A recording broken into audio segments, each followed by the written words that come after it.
Josué, capítulo 3, e o capítulo não é tão comprido assim, nós vamos ler todo o capítulo. O livro de Josué é a narrativa sobre as guerras e conquistas de Canaã. Depois de 40 anos no deserto, vem 5 anos ainda de posse das terras que Deus tinha reservado para o seu povo. E Josué se agiganta como sendo o grande líder, aquele que Deus levanta no lugar de Moisés, que havia morrido alguns meses antes, e agora Josué está liderando o povo. E aqui há o que chamamos de um rito de passagem. Na vida social existem ritos de passagens. Por exemplo, formatura, um rito de passagem. Deixa de ser estudante para ser profissional. Casamento, um rito de passagem. Aniversário de 15 anos para as moças, um rito de passagem. E aqui o povo de Israel está num rito de passagem, deixando de ser nômades do deserto, deixando os 40 anos de deserto e entrando na terra onde serão os proprietários. E diz o texto, acompanhe aí. Levantou-se, pois, Josué de madrugada, e tendo ele todos os filhos de Israel, partido de Sitim, vieram até o Jordão e pousaram ali, antes que passassem.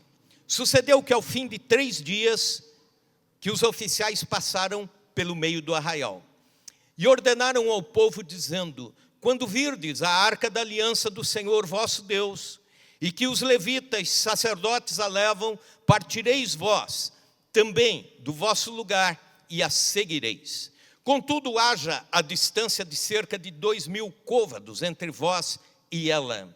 Não vos chegueis a ela, para que conheçais o caminho pelo qual haveis de ir, visto que por tal caminho nunca passaste antes. Disse Josué ao povo: santificai-vos, porque amanhã o Senhor fará maravilhas no meio de vós. E também falou aos sacerdotes, dizendo: levantai a arca da aliança e passai adiante do povo. Levantaram, pois, a arca da aliança e foram andando adiante do povo. Então disse o Senhor a Josué: amanhã começarei a engrandecer-te perante os olhos de todo Israel, para que saibam que como fui com Moisés, assim serei contigo. Tu, pois, ordenarás aos sacerdotes que levem a arca da aliança, dizendo: ao chegardes à borda das águas do Jordão, parareis aí. Então disse Josué aos filhos de Israel: chegai-vos para cá e ouvi as palavras do Senhor vosso Deus. Disse mais Josué: nisto conhecereis que o Deus vivo está no meio de vós, e que de todo lançará de diante de vós os cananeus, os heteus, os heveus, os ferezeus, os girgazeus, os amorreus e os jebuseus. Eis que a arca da aliança do Senhor de toda a terra passa o Jordão diante de vós. Tomai, pois, agora 12 homens das tribos de Israel, um de cada tribo, porque há de acontecer que, assim que a planta dos pés dos sacerdotes que levam a arca do Senhor, o Senhor de toda a terra, pousem nas águas do Jordão, serão elas cortadas, a saber, as que vêm de cima, e se amontoarão. Tendo partido o povo das suas tendas para passar o Jordão, levando os sacerdotes a arca da aliança diante do povo, e quando os que levavam a arca chegaram até o Jordão, e seus pés se molharam na borda das águas, porque o Jordão transbordava sobre todas as suas ribanceiras todos os dias da cega, pararam-se as águas que vinham de cima, levantaram-se num montão, muito longe da cidade de Adã, que fica ao lado de Sardã, e as que desciam ao mar de Arabá, que é o mar salgado, foram de todo cortadas. Então passou o povo defronte de Jericó. Porém os sacerdotes que levavam a arca do Senhor pararam firmes no meio do Jordão, e todo Israel passou a pé enxuto, atravessando o Jordão. O mesmo gera estresse. Ouvir o mesmo som sempre estressa. Olhar a mesma paisagem sempre estressa. Fazer as mesmas atividades sempre estressa. Olhar as mesmas coisas gera estresse.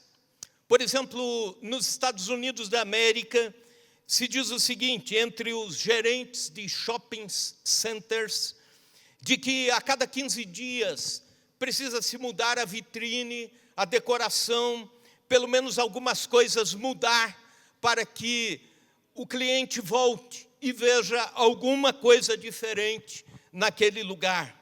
Os índios, por exemplo, têm o chamado estresse do verde. É por isso que na selva eles se pintam o rosto com amarelo, com vermelho e outras cores. É justamente para quebrar o estresse do verde, olhando o verde dia e noite durante toda a sua vida, olhando o chão, olhando as árvores, o mesmo local, ali eles passam, ali eles envelhecem, isso gera estresse. A mesma coisa os esquimós, com o gelo, com o branco, passam anos e anos sem verem nada diferente do que um horizonte branco de gelo. Há uma escritora chamada Malu Magalhães que diz o seguinte, a felicidade todo o tempo também estressa, também cansa. Nós ansiamos sempre pelo novo. Eu e você ficamos ansiosos para saber, por exemplo, nesse ano de 2025, qual vai ser o filme que vai estourar nas bilheterias. Ou então, qual vai ser a nova cara de uma linha de automóveis. Ou então, qual vai ser o novo escândalo político lá da parte dos homens de Brasília. E ficamos assim pensando, o que de novo vai acontecer nesse ano? E nós, os cristãos, nos preparamos e queremos algo de novo na nossa vida. Algo que Deus tenha a nos oferecer nesse ano que se inicia.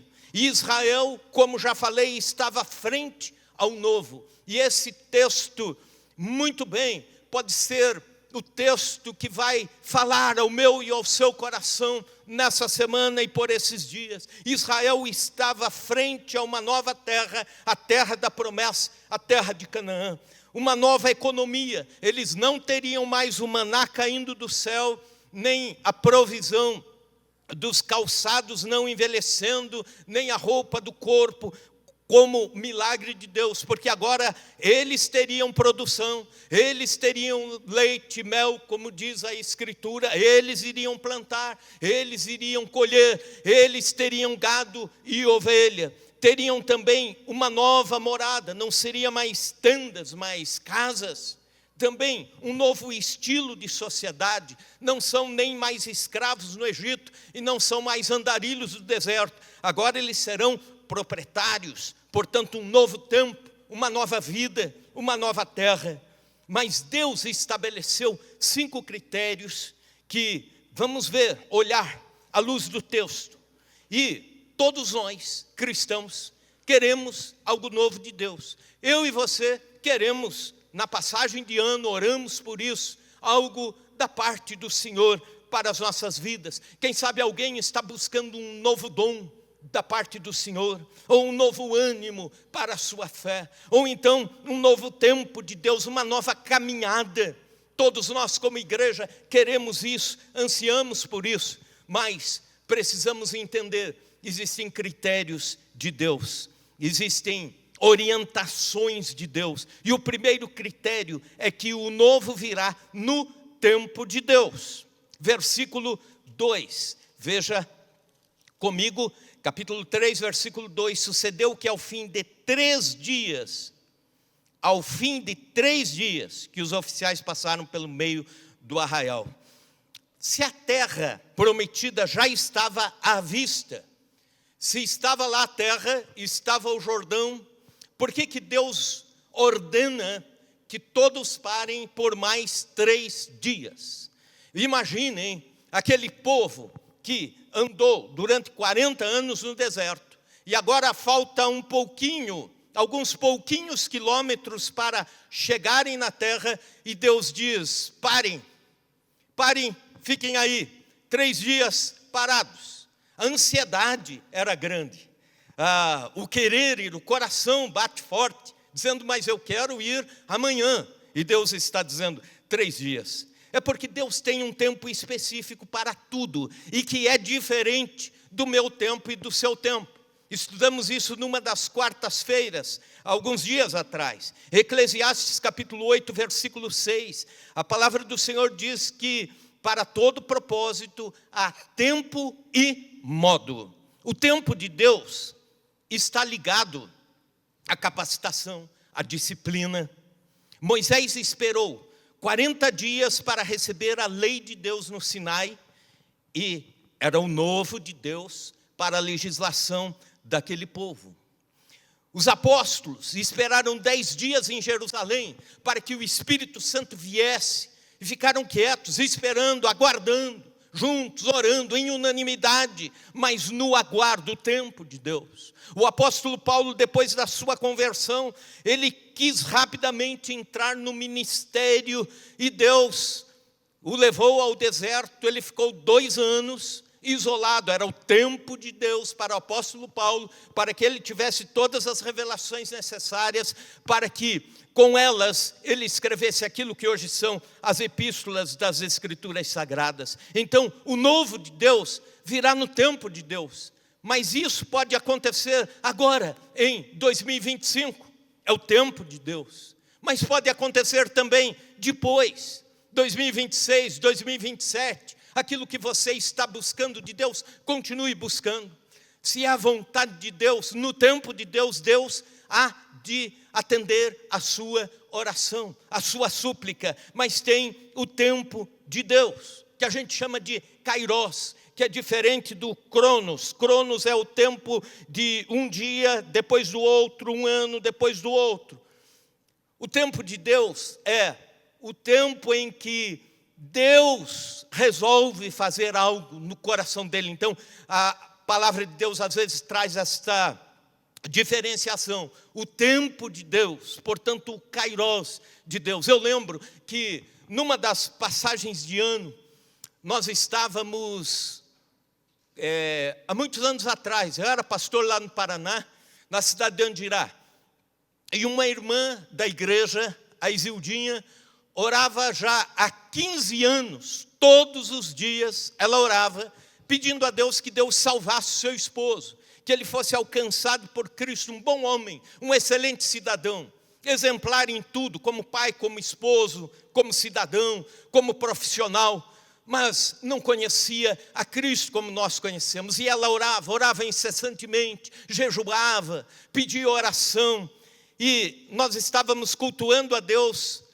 no último culto do ano, e ela bateu no meu ombro assim e disse: pastor, eu sinto que nesse ano Deus irá salvar o Rubens, meu esposo. Será nesse ano? Eu disse: glória a Deus.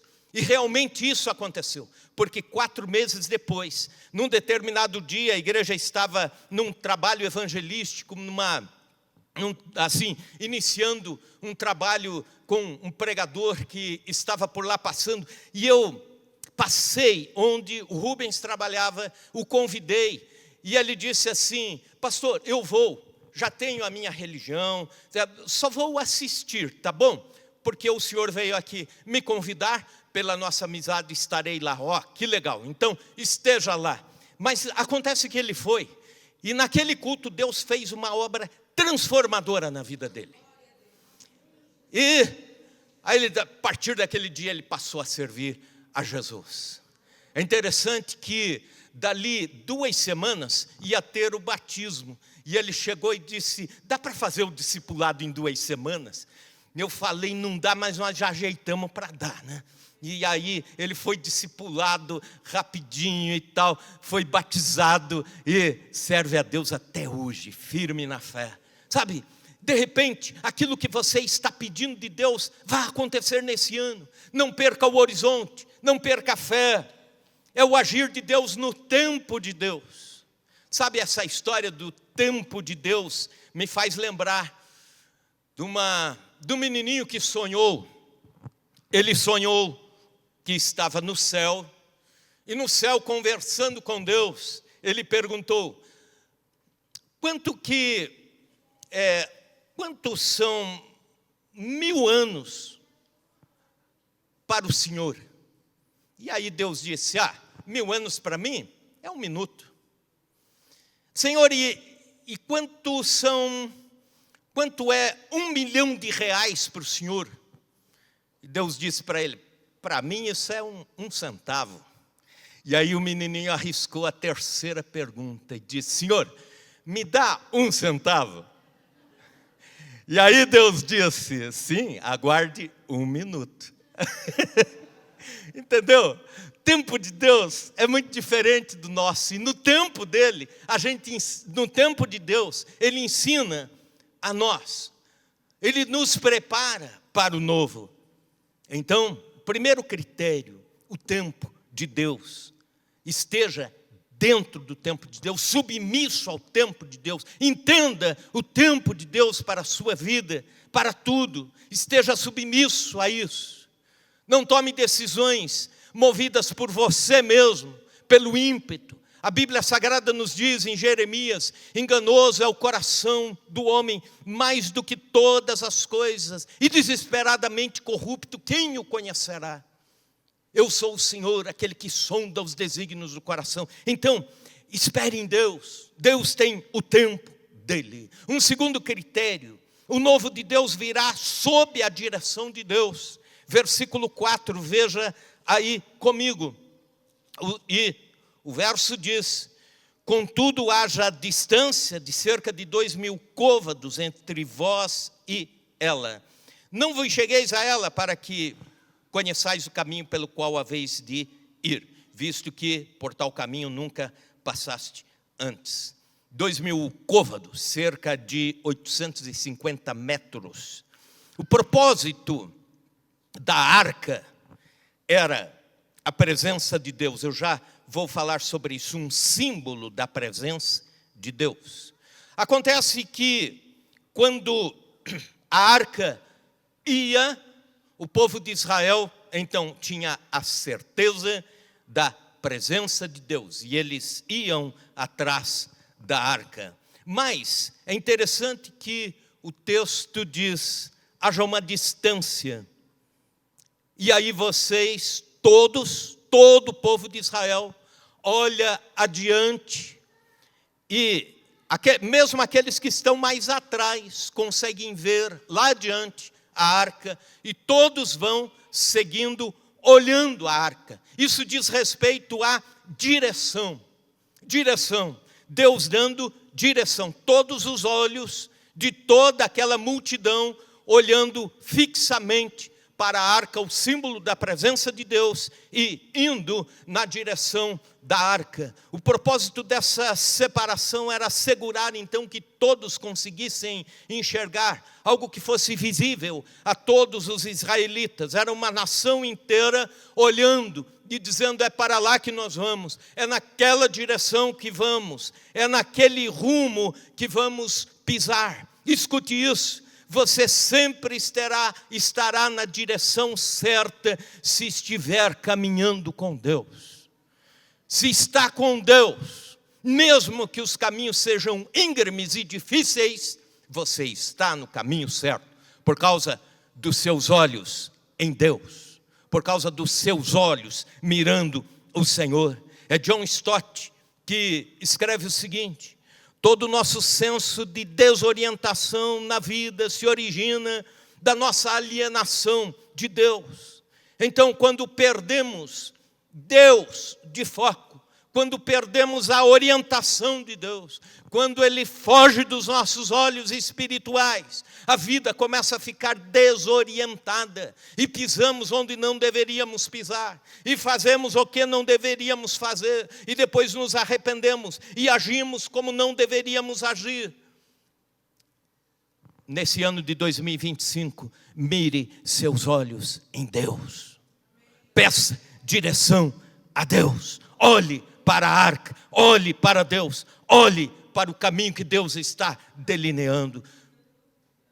Terceiro critério, o novo de Deus virá com o devido preparo. Versículo 5, disse Josué ao povo, santificai-vos, porque amanhã o Senhor fará maravilhas no meio de vós. santificai-vos. A santificação antecede todos os grandes projetos de Deus. Ele primeiro diz isso: santifique a sua vida, fuja do pecado. E santidade não significa exatamente perfeição, mas separação, consagração para algo de mais especial, no caso, da parte de Deus para a vida do seu povo.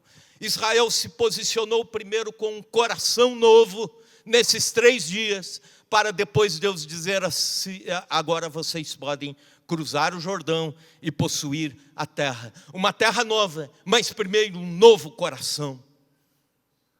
Eu digo isso porque muitos pensam que receberão tudo que pedem de Deus, mas de qualquer jeito, levando a vida de qualquer forma, com descompromissos espirituais ao invés de compromisso com Deus, levando a vida espiritual de forma relaxada, onde Deus não é mais prioridade, e para muitas pessoas Deus não é prioridade faz muito tempo. Em 2023, 2024, e de repente para muitos Deus não vai ser prioridade em 2025. Mas eu quero te dizer uma coisa: se você santificar a sua vida, Deus dará algo novo que você está pedindo nesse ano. Então santifique seu coração, santifique sua mente. Santidade ao Senhor. Deus tem algo novo, mas primeiro nós devemos deixar o velho para trás. Velhos hábitos, velhos vícios, velhos pecados, velhas manias.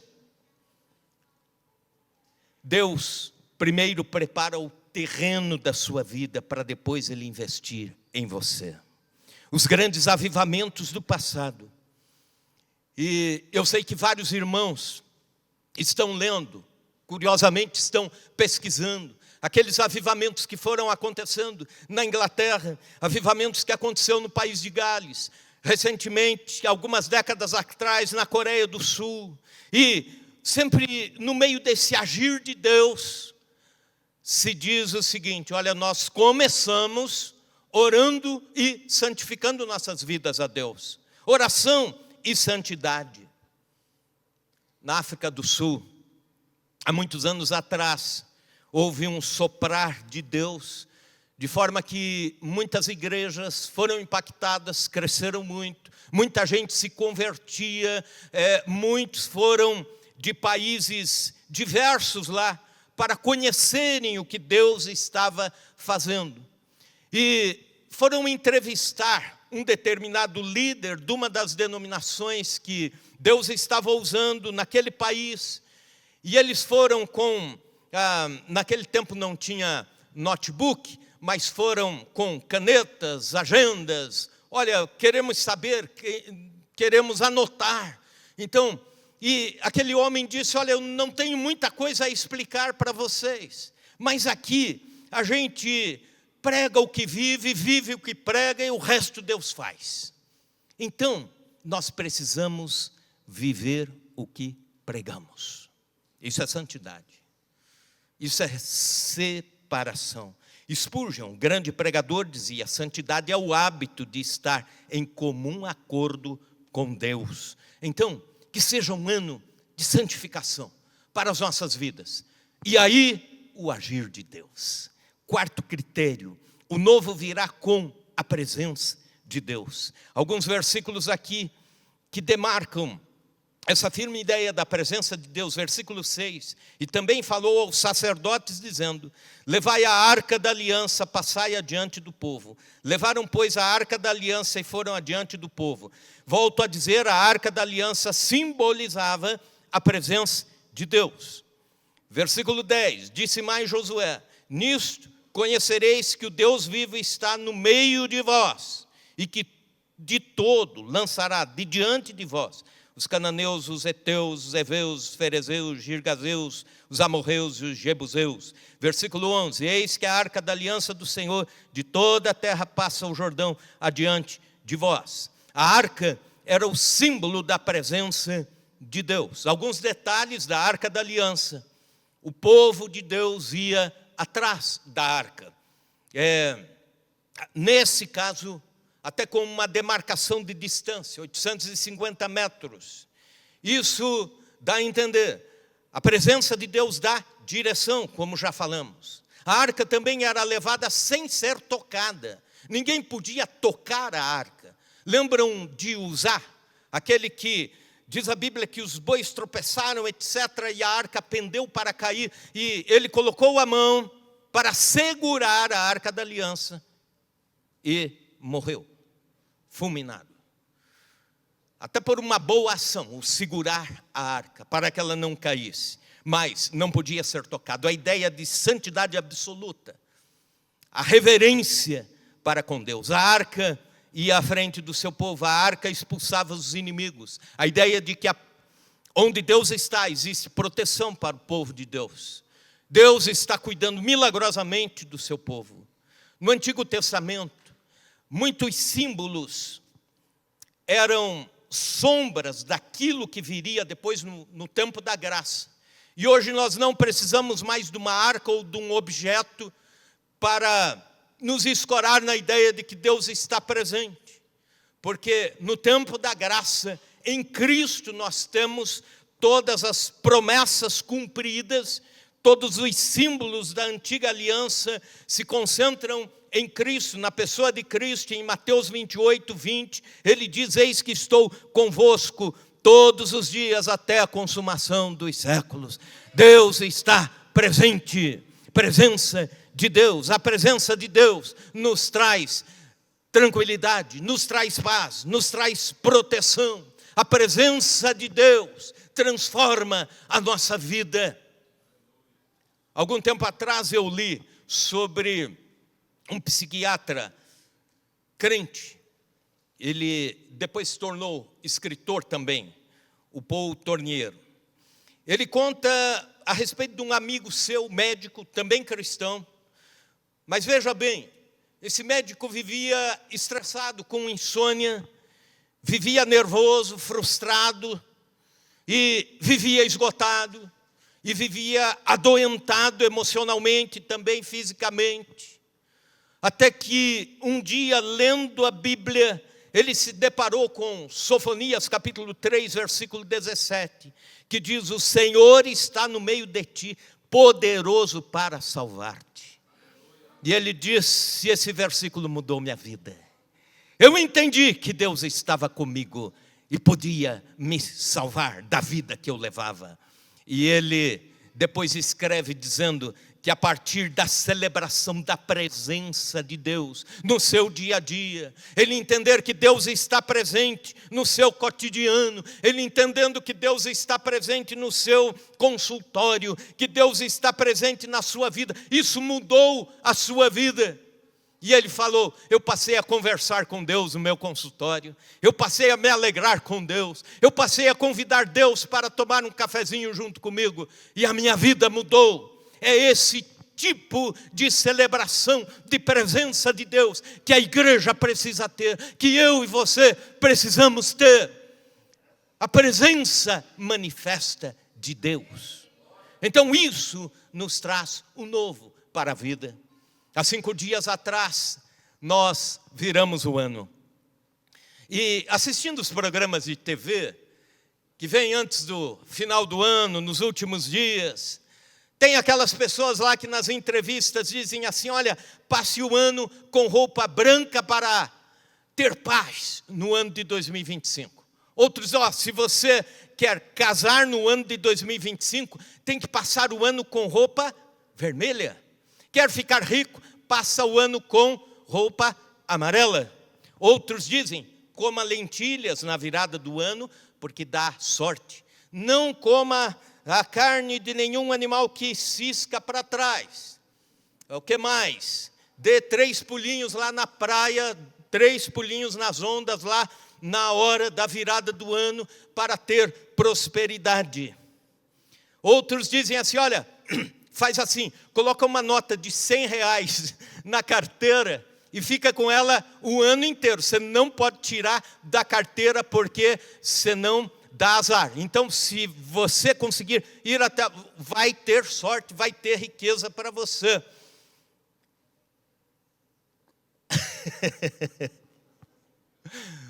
Você pode comer qualquer carne na virada do ano ou passar de barriga vazia. Você pode não dar nenhum pulinho em praia nenhuma e passar a virada do ano no quintal da sua casa. Você pode passar com roupa cinza, mas se você tiver a presença de Deus, isso basta. O ano será abençoado. O ano será de vitória. O ano será de respostas de Deus, por causa da presença de Deus. E aí eu e você não precisamos de nenhum ritual místico para que Deus nos abençoe nesse ano. Nós precisamos de Deus, da presença celebrada de Deus. Quinto e último critério para o novo de Deus. O novo de Deus virá com um passo de fé. Veja comigo os versículos 13, indo até o 15. Porque há de acontecer que assim que as plantas dos pés dos sacerdotes que levam a arca do Senhor, isso é, eles estão passando o Jordão, o último rio, para entrar na terra prometida. 40 anos de deserto, e agora um rio pela frente, e depois eles entram na terra para possuí-la. Mas eles precisam de um último milagre de Deus, passar o Jordão. Numa época de cheia do Jordão, numa época em que transbordava o Jordão, até a época da cega, como diz a Bíblia. Porque há de acontecer que assim que as plantas dos pés dos sacerdotes que levam a arca do Senhor, o Senhor de toda a terra, pousem nas águas do Jordão, serão elas cortadas, a saber, as que vêm de cima e se amontoarão.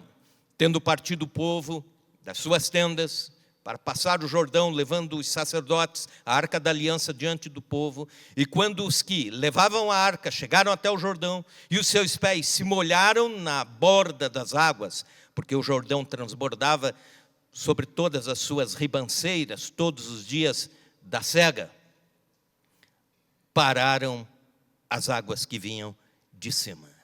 As águas pararam, provavelmente a 24 quilômetros para cima, a partir do nome de duas cidades que são citadas aqui nos versos seguintes. No exato momento em que os sacerdotes, carregando a arca, eles não tocavam na arca, eles colocavam varais por argolas que ficavam na lateral da arca, de forma que aqueles varais eles levavam sobre os ombros. Então 4 sacerdotes escolhidos levavam a arca. E quando eles pisaram no Jordão, exatamente no momento em que poderiam até morrer afogados ou passar por um acidente com a arca e tudo mais, eles pisaram por ordem de Deus e as águas pararam lá em cima. Então, as águas se amontoaram e eles passaram, e o povo todo passou a pés enxutos. Os sacerdotes pararam com a arca no meio da travessia do Jordão, e todo o povo então passou a pés enxutos e chegou à terra prometida. Num milagre tão parecido quanto foi lá 40 anos atrás, a travessia do Mar Vermelho. Isso significa que eu e você, para termos o novo de Deus, precisamos ter fé. Então, pisar nas águas amando de Deus. E isso vai contra a lógica em muitas situações. Em muitas circunstâncias, a fé trabalha na contramão do nosso pensamento, da nossa vida, do nosso cotidiano. E quem não tem os olhos da fé, não toca as coisas de Deus, as coisas espirituais. A Bíblia diz que o justo vive por fé. Então, a nossa caminhada é de fé. O autor aos Hebreus diz que sem fé é impossível agradar a Deus. A caminhada cristã é uma caminhada de fé. Eu e você caminhamos por fé. Eu e você vivemos por fé. Precisamos ter os olhos da fé. Precisamos, nesse ano de 2025, termos os ouvidos da fé, para chegarmos na nossa terra prometida, na nossa Canaã. Então a fé é tocar a arca, aliás, tocar as águas, quando as águas ainda não baixaram. É colocar o pé nas águas do Jordão, quando elas ainda não pararam. mas dizendo: Deus mandou. E quando Deus manda, nós obedecemos por fé. As ordens de Deus às vezes são estranhas demais. As ordens de Deus às vezes nos levam a determinadas situações que nós não imaginávamos. Mas caminhamos por fé, vivemos por fé. Ouvimos Deus com os ouvidos da fé. É mais ou menos como uma situação de um incêndio de um prédio de uma escola nos Estados Unidos da América. Pois bem, um determinado pai, ouvindo no rádio que pegou fogo na escola onde sua filhinha estudava, ele rapidamente dirigiu até lá. E todas as crianças já tinham saído, mas a sua filhinha estava no 3º andar. E o fogo avançando, a fumaça, ela não teria mais do que um minuto e pouquinho para continuar ali, e a fumaça ia sufocá-la e o fogo queimá-la. E o pai desesperado gritou lá de baixo: filha, pule, só pule daí. Ela disse: papai, não posso porque eu não estou te vendo. E o pai disse assim: mas eu estou te vendo, então só pule. E ela pulou, e foi o tempo exato dela chegar nos braços do pai e mais alguns homens que estavam ali para segurar o impacto. E exatamente o local onde ela estava encheu-se de fumaça. Por vezes Deus está dizendo: pule, caminhe pela fé. Aí você diz: mas eu não estou enxergando Deus. E Deus está dizendo: mas eu estou enxergando. Eu conheço o seu futuro. Deus conhece. É o passo de fé. O novo virá no tempo de Deus. O novo virá com o devido preparo. O novo virá com a presença de Deus. O novo virá com o passo. Que o ano de 2025 seja o ano do novo de Deus para as nossas vidas. Aleluia.